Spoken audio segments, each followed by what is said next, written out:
Forgotten Frontlines. The escape that cost 50 lives. The true story of the Great Escape. Beneath a German prisoner of war camp, in a place most people in history books never picture, under packed soil, under stone-cold concrete, under the constant watch of guards, there was a tunnel. Not a big tunnel, not a cinematic one, nothing grand. It was barely wide enough for a man's shoulders. It ran more than 300 feet long, dug one careful scoop at a time, by hand, night after night, using whatever tools could be stolen or improvised from bed frames and kitchen scraps. The tunnel sat nearly 30 feet underground, deep enough, the men hoped, to slip under the Germans' listening equipment. After more than a year of work, after months of secrecy and fear, after countless moments when one bad sound could ruin everything, the tunnel was finally ready. And on the night of March 24, 1944, 200 Allied airmen were supposed to vanish into the darkness of occupied Poland. That was the plan. It's the kind of plan that makes your stomach tighten when you think about it. Because the tunnel wasn't just a route out, it was an all-in gamble. Their survival depended on engineering, timing, discipline, and luck. And the story people remember most, the famous escape, does not end where most people think it does. Because in the weeks that followed, 50 of the men who were caught were executed on direct order from Adolf Hitler himself. A war crime, a deliberate break with the Geneva Conventions, a decision that permanently changed how Allied prisoners approached escape for the rest of the war.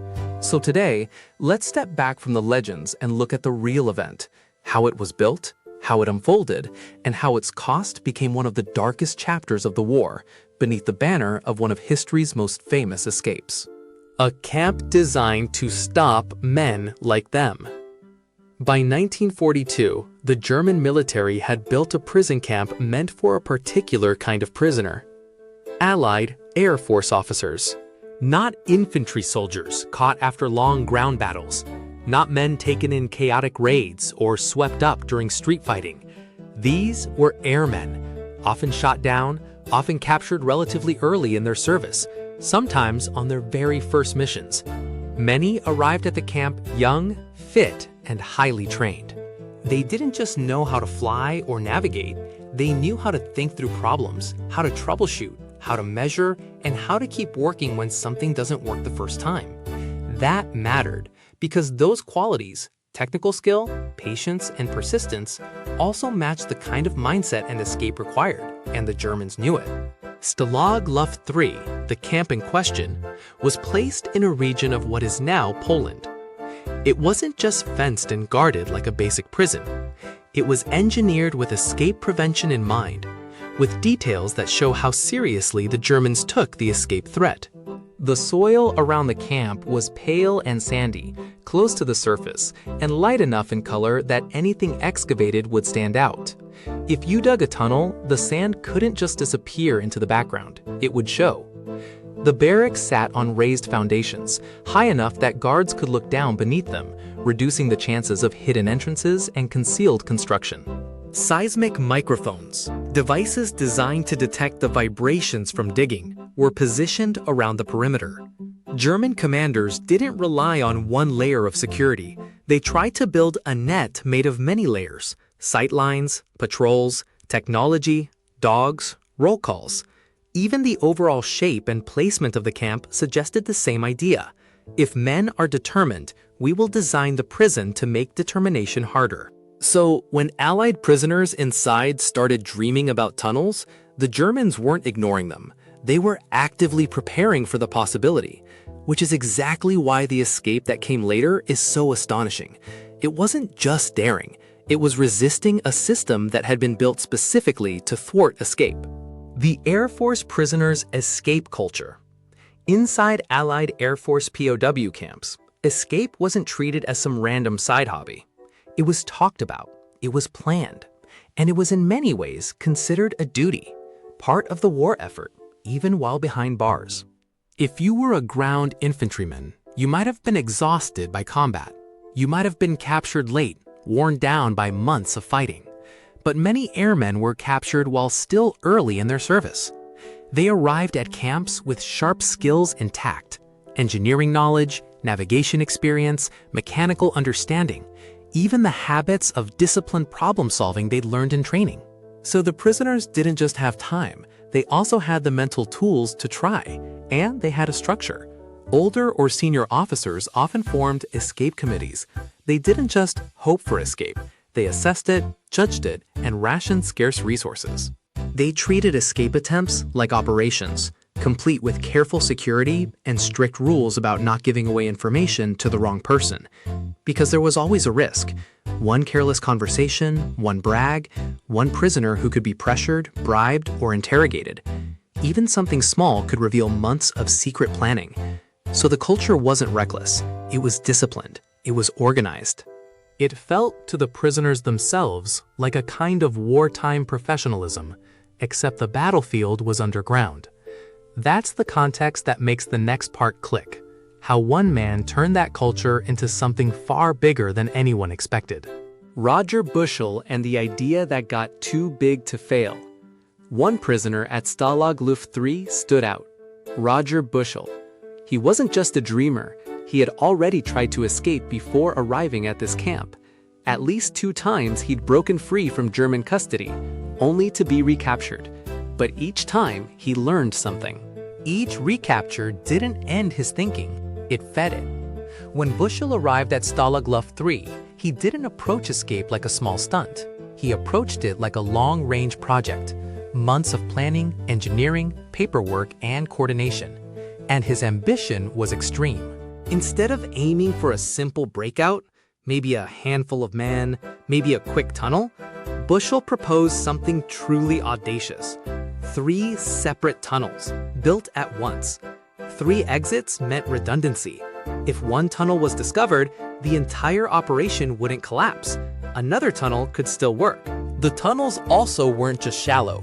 They were dug deep enough, nearly 30 feet down, so that the Germans' detection systems would have a much harder time catching the activity. And the tunnels were meant to allow not just a few escapees, but up to 200 men to slip out during one coordinated operation. That is the part many popular retellings gloss over. The escape wasn't just some guys digging. It was a large-scale plan with engineering, logistics, and compartmentalization. Bushell created a kind of underground organization within the camp. Most participants didn't know everything. They only knew the pieces they needed for their own role. This wasn't just smart. It was survival. If one man was discovered and broken, he couldn't easily explain the entire operation structure because he didn't have it all in his head. This compartment system protected the broader plan and made it possible to run simultaneously with multiple teams. So, while the Germans built layers of security above ground, the prisoners built something almost like a clandestine factory underneath. And at the heart of that effort was Bushell, pushing for a mass escape that would force the Germans to react, not just with guard changes, but with major disruption. Bushell believed that even if most escapees were caught, something that was statistically likely given how difficult it was to evade capture across occupied territory, the disruption itself would still matter. It would pull manpower away from the front and force German police and military resources into a scrambling manhunt. And to do that, they needed a number large enough to matter. That's why Bushell's plan wasn't escape when you can.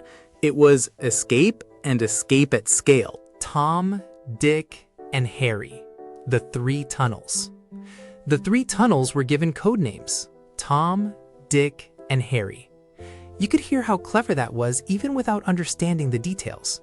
Those names sounded ordinary enough that casual conversation might not immediately reveal what they were. And it reflected the philosophy behind the plan.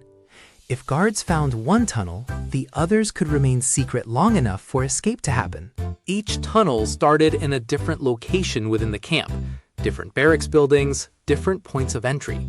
The goal was to make discovery incomplete, so while guards might uncover one part of the operation, they might not grasp the full scope. And even if they did, they would still face the trouble of locating every hidden effort. Tom, Dick, and Harry were not fantasy tunnels in a storybook. They were constructed through narrow shafts descending into depth, then expanding into long horizontal sections reaching toward the edge of the camp and beyond. Prisoners used improvised tools. Bed frames became metal supports for digging implements. Stolen cutlery became sharpened blades. Table legs became handles and braces. The work wasn't just difficult, it was physically punishing. And then there was the problem of what to do with the dirt, because digging creates waste, but waste can betray you. The sand they excavated was pale yellow. It couldn't be dumped randomly without making it obvious. So the prisoners developed a method.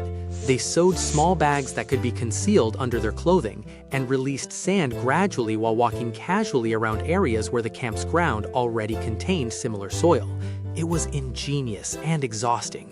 It also reminds you of something important. Escape planning wasn't only about boldness. It was about mundane problem solving under pressure. Work out how to keep your secrets. Work out how to move material without being seen.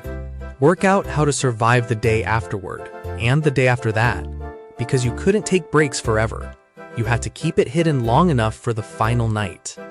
Digging at 30 feet, the cost inside the tunnel.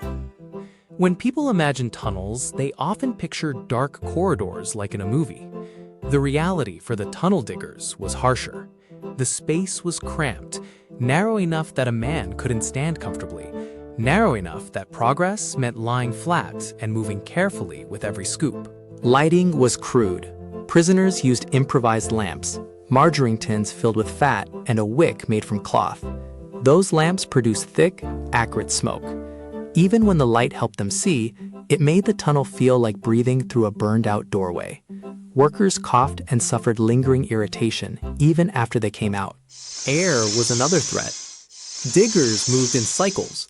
You couldn't have one team working continuously for hours in the deepest parts, so the camp organized teams for rotation. They tried to push fresh air down using a system of hand-powered bellows connected to buried pipework, made from items scavenged from camp life, including powdered milk tins. Still, the environment was hot, humid, and heavy with damp earth and smoke. Even with ventilation, the deeper sections were so uncomfortable that men could only work for limited stretches before being relieved. And there was always the constant fear that kept every shovel motion quiet in your mind. A tunnel could collapse. If it did, you wouldn't just lose an exit, you could lose lives right there underground. At least once, a section of Harry partially caved in around a working prisoner. The other diggers had to rush in and extract him in a frantic, cramped rescue. No rescue team, no emergency services, just men pulling each other out in the dark before the earth sealed the tunnel forever. This is what people often forget when they call it ingenious. The ingenuity was real, but so was the physical suffering. Escape planning was an act of endurance as much as an act of intellect. The forgers. Paperwork made of hope. A tunnel was only one part of escape. Once a man crawled out of the ground, he still had to survive the world above. Roads, train stations, checkpoints, suspicious questions. And in Nazi-occupied Europe, documentation mattered. So the escape operation included an entire support system, people who specialized in paperwork, clothing, and intelligence. The forgers, working largely from a concealed room, created false identification documents, travel permits, and official-looking papers. This wasn't scribble something on paper, it was detail work. German document formats varied by region, occupation, and purpose. A stamp could matter, a date layout could matter. Even small stylistic inconsistencies could trigger suspicion. So the forgers worked slowly and carefully, using smuggled reference materials and their observation of genuine German documents that sometimes passed through prisoner hands. They produced inks from repurposed materials. They carved stamps from rubber, using the soles of boots or other available rubber sources. The goal wasn't to create perfect documents that would fool every expert.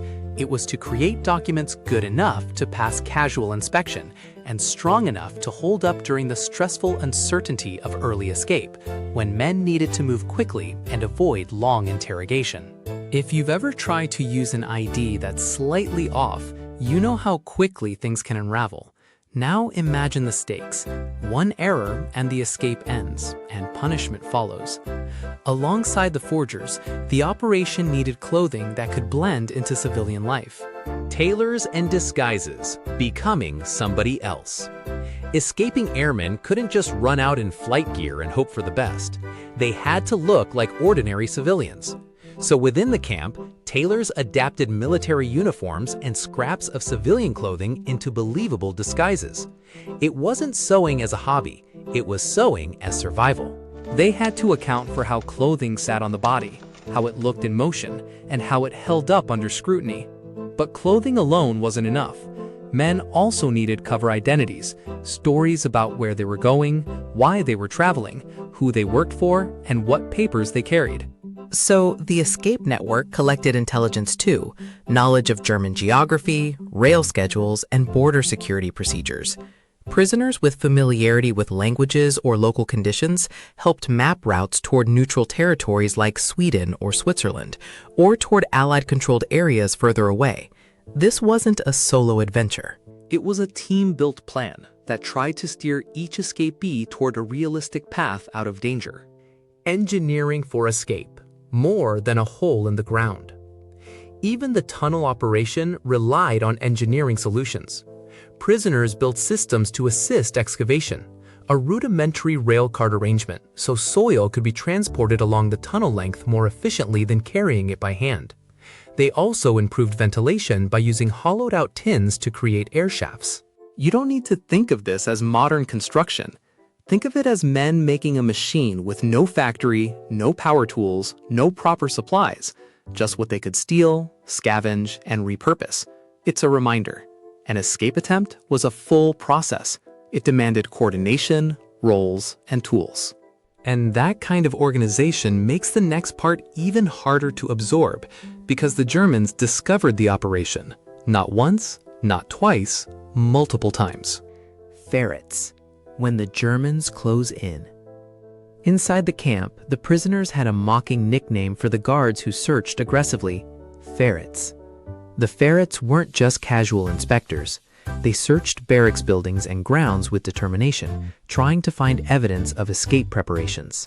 And eventually, evidence appeared. The first serious hit came when the Germans discovered and destroyed the Dick Tunnel at a relatively early stage. The prisoners had to abandon that effort. Work shifted to Tom and Harry, but the setback was real. Months of labor vanished, and the operation's risk increased. Because each discovered tunnel didn't just cost time and resources, it also taught the Germans something. They learned the prisoners could dig deep, and they could do it quickly enough that the prisoners weren't bluffing, so security tightened. And then, later, another blow landed. The Tom Tunnel was discovered in September 1943. By that point, the operation was under more pressure than ever. Guards were more vigilant. Prisoners had to be especially careful, since the Germans now expected another attempt. At that point, Buchel and the organizers faced a strategic choice. They could try to keep all efforts running, or they could concentrate remaining resources into one last chance. They chose concentration. With only Harry left, the operation focused everything, manpower, planning, urgency, into completing that final tunnel successfully. It's worth pausing here. This is where the story shifts from incredible plan to fragile plan. When you lose 2 of 3 tunnels, your margin for success shrinks drastically. Now, Harry wasn't just one option, it was the only option that mattered. Work continued through the following months, heavily protected by strict operational security. The men dug mostly at night to reduce the risk of detection. They worked in shifts and rotations to manage fatigue and air quality. They maintained the systems needed for survival underground and kept the exit strategy coordinated with the escape committee's planning. By March 1944, the tunnel reached what the builders believed would be a safe emergence point, beyond the camp's perimeter fence, hidden from immediate view of guard towers and patrol routes. But the story doesn't end with perfect execution, because the real world has a way of humbling plans. When a final survey was done, the tunnel emerged several feet short of the tree line. That meant escapees would have to cross an open stretch of ground before reaching the safety of woods. Open ground is exactly where guards spot movement. It's exactly where an escape attempt can collapse at the worst possible moment, the moment men first step out from darkness into light. And even with that risk, the plan still moved forward. The night had arrived. March 24, 1944, and the men were ready to gamble everything they had built. Inside the camp, the hours before the escape felt like holding your breath. Selected prisoners gathered their improvised luggage, forged documents, and civilian disguises. They revisited their cover stories one last time, because even after months of rehearsal, one forgotten detail can become disastrous when a German officer asks a sharp question.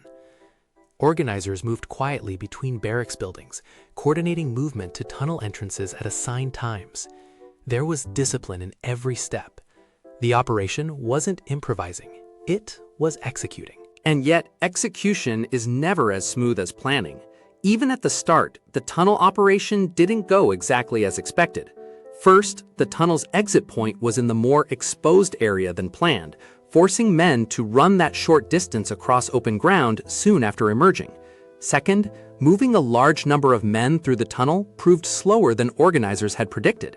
Picture it, a narrow tunnel about 2 feet in diameter, filled with darkness, cramped movement, and fragile items like documents and disguises that had to stay usable. 200 men can't stream through like water. They have to crawl, one after another, and the tunnel itself has limitations. Technical issues cropped up, timing shifted. And then dawn approached. They had a window, darkness that would hide their movement, then light that would expose it. As the night progressed, it became clear that far fewer prisoners would reach the surface before daylight made further movement impossible. In the end, the number who made it out wasn't 200, it was 76.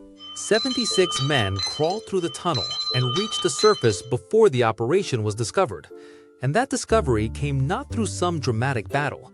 It came because in the early hours of March 25th, a German guard performing a routine patrol noticed the escape at the tunnel exit area.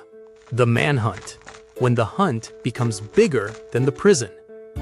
Once the escape was discovered, the Germans responded fast and forcefully.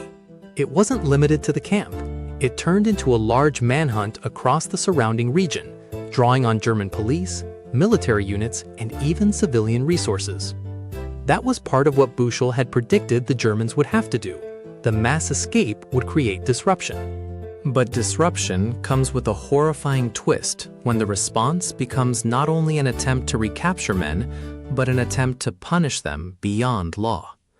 Because most of the 76 escapees were recaptured quickly, the numbers were bleak. That was the reality of occupied territory. Even well-prepared men had little chance once discovered, especially without local support and with constant risk of surveillance.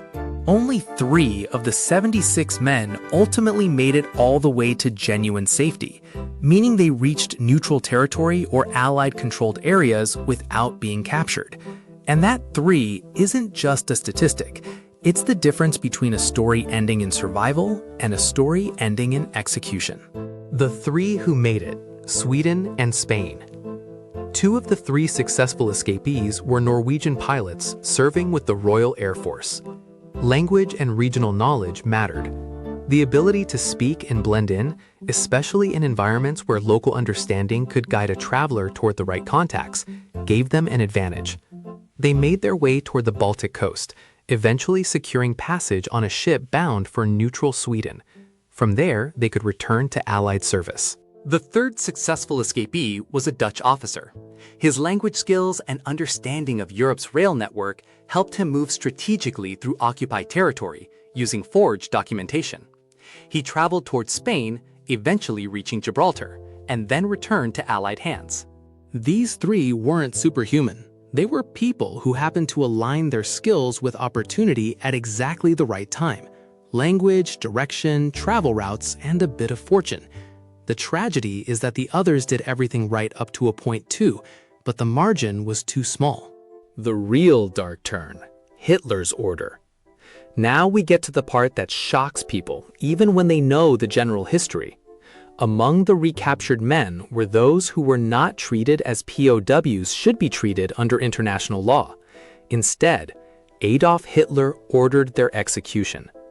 This violated the Geneva Conventions, the rules meant to protect prisoners of war from exactly this kind of retaliation. It wasn't meant to be justice. It wasn't meant to be security. It was a punishment for escaping. 50 of the recaptured escapees were murdered, shot individually or in small groups. German authorities attempted at first to disguise these killings as something else, fabricated stories suggesting the men were killed while trying to escape again or resisting recapture. It was a cover story designed to make atrocity look like inevitability. But those stories could not fully survive later investigation, and among those executed was the man at the heart of the tunnel plan, Roger Bushell. The organizer who built Hope Underground was executed after the escape attempt. His life cut short not in the air, not on the battlefield, but as a consequence of a crime against prisoners of war. The decision permanently altered the moral and strategic landscape for Allied POWs. It forced prisoners to ask a painful question: is escape worth it if the enemy responds by breaking every rule? How did this get accounted for? After the war. When the war ended, the world knew something terrible had happened, but facts needed to be pinned down. So a Royal Air Force investigation was launched to identify and hold accountable those responsible for ordering and carrying out the executions of the 50 men. It took years, and it wasn't easy.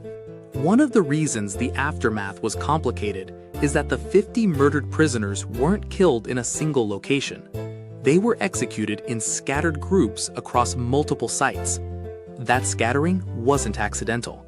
It helped obscure the true scope and coordination of the killings.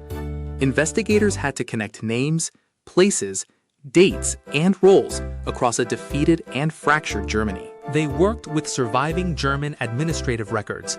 They used witness testimony from local civilians and lower-ranking German personnel who were willing to cooperate.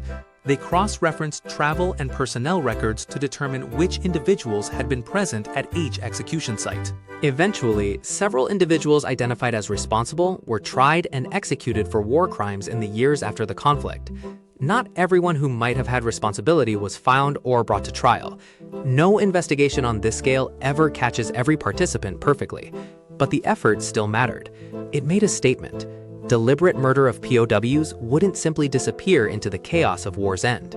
Instead, it would be documented, challenged, and punished where possible. What changed inside Allied prison camps? In the immediate post-escape years and for the remainder of the conflict, Allied prisoner escape policy shifted in response to what happened at Stalag Luft III. Before this incident, escape could feel like a form of duty, a continuation of the fight by other means, forcing guards to divert resources and disrupting the enemy. But after the executions, the calculation changed. Senior officers became more cautious. They weighed the strategic and morale benefits of escape against the very real possibility that Germans would violate international law in retaliation. In other words, the German response showed a lethal precedent. After that, escape attempts were no longer just romantic gestures or heroic experiments. They were decisions made under the shadow of potential murder. That's an uncomfortable truth, but it's also why this story resonates. It's not only about ingenuity. It's about how the rules of war can be broken and what that breaking does to everyone who survives. The Great Escape as popular memory. In the decades after the war, the Stalag Luft III escape became widely known. It was told as a story of engineering brilliance and Allied resilience.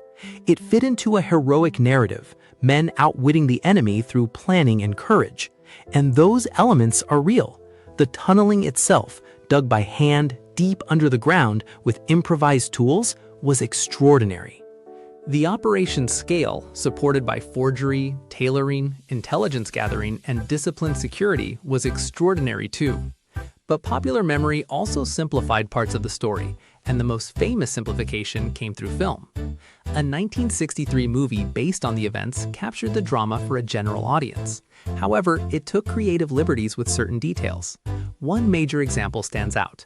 The film includes a famous motorcycle chase sequence that never happened in real life. That's not just a trivia point.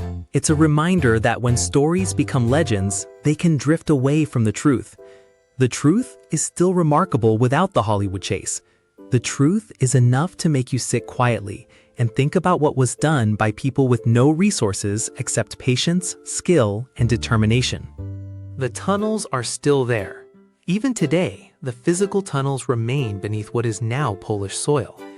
Archaeological excavations in later decades confirmed, and in some places, corrected details that had become distorted in earlier retellings. That matters for two reasons. First, it shows that the story isn't only a legend told well, the evidence is physical. Second, it suggests something deeper. People don't vanish from history just because their stories were interrupted by violence. The Earth holds reminders. In this case, it holds the shape of their effort. A tunnel doesn't care whether someone later turns the story into a movie. The tunnel still exists. A memorial that refuses to let the cost disappear. At the former campsite, a memorial stands listing the names of the 50 men who were murdered after recapture. That memorial is more than a list. It's a refusal. A refusal to let the escape be remembered only as thrilling adventure. Because behind every escapee, there was a person with a life, often in their 20s, who had already survived the danger of combat, the threat of being shot down, the fear of captivity, the slow grind of imprisonment. And then, after all that, they died not because of battle, at least not directly, but because someone broke the rules meant to protect them. That's why this story remains one of the darkest and most consequential episodes of the war. It's also why it's part of Forgotten Frontlines, because the front line doesn't always look like a battlefield. Sometimes it looks like a small room with forged documents. Sometimes it looks like a man crouched underground, coughing through smoke from an improvised lamp. Sometimes it looks like a disciplined committee deciding who gets access to a plan that can't fail. And sometimes it looks like a memorial years later, quietly naming men whose courage was answered not with justice, but with execution. Why this escape still matters. If you're watching this and thinking, was it worth it? You're not alone. The story forces that question because it doesn't offer clean heroism. There's no guarantee. There's no perfect ending. 73 of the 76 escapees were recaptured. 3 made it to safety, and 50 were executed, killed after recapture in a violation of international law. So what does that leave us with? It leaves us with context.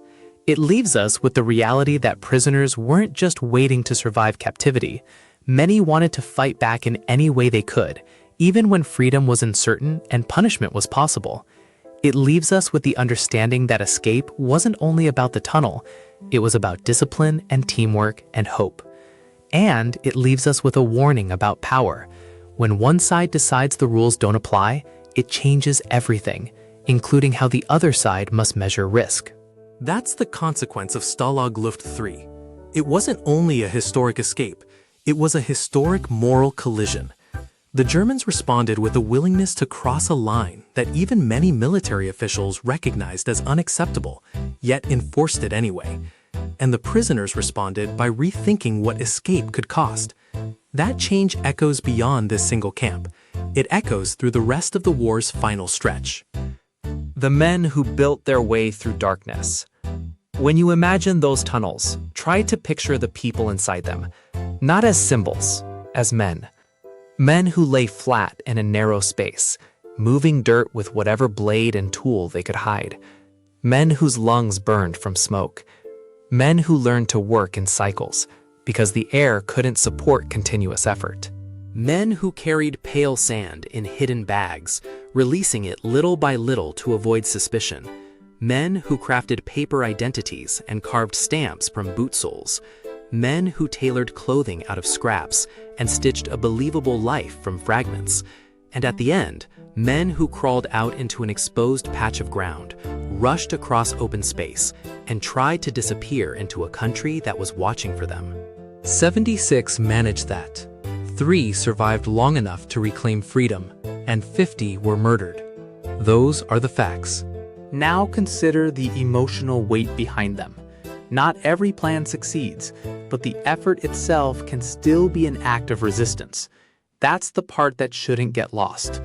Because while the Germans tried to bury the story under cover stories and scattered execution sites, the men's work didn't fully vanish.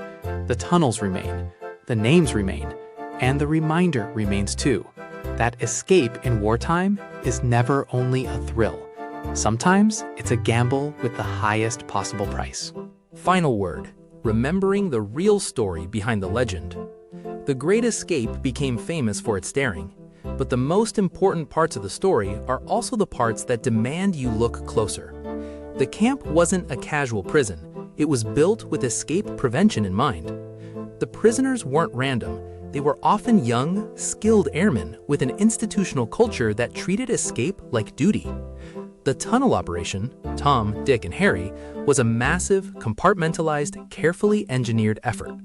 It relied on digging, air management, sand disposal, forgery, tailoring, intelligence, and strict secrecy. It suffered setbacks when ferrets destroyed Dick, then Tom. It ultimately depended on Harry alone.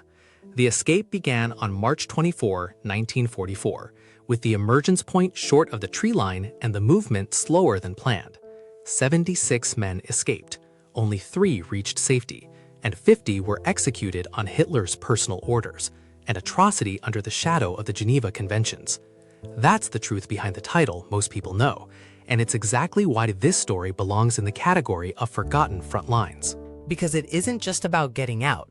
It's about what happens when the world decides rules don't matter. And it's about the men who still tried anyway, digging, forging, planning, until the ground itself felt like a battlefield. If this story stayed with you, share it with someone who loves history. And if you want more stories like this, stories where the courage is real and the memory matters, stay close. There are more forgotten front lines ahead.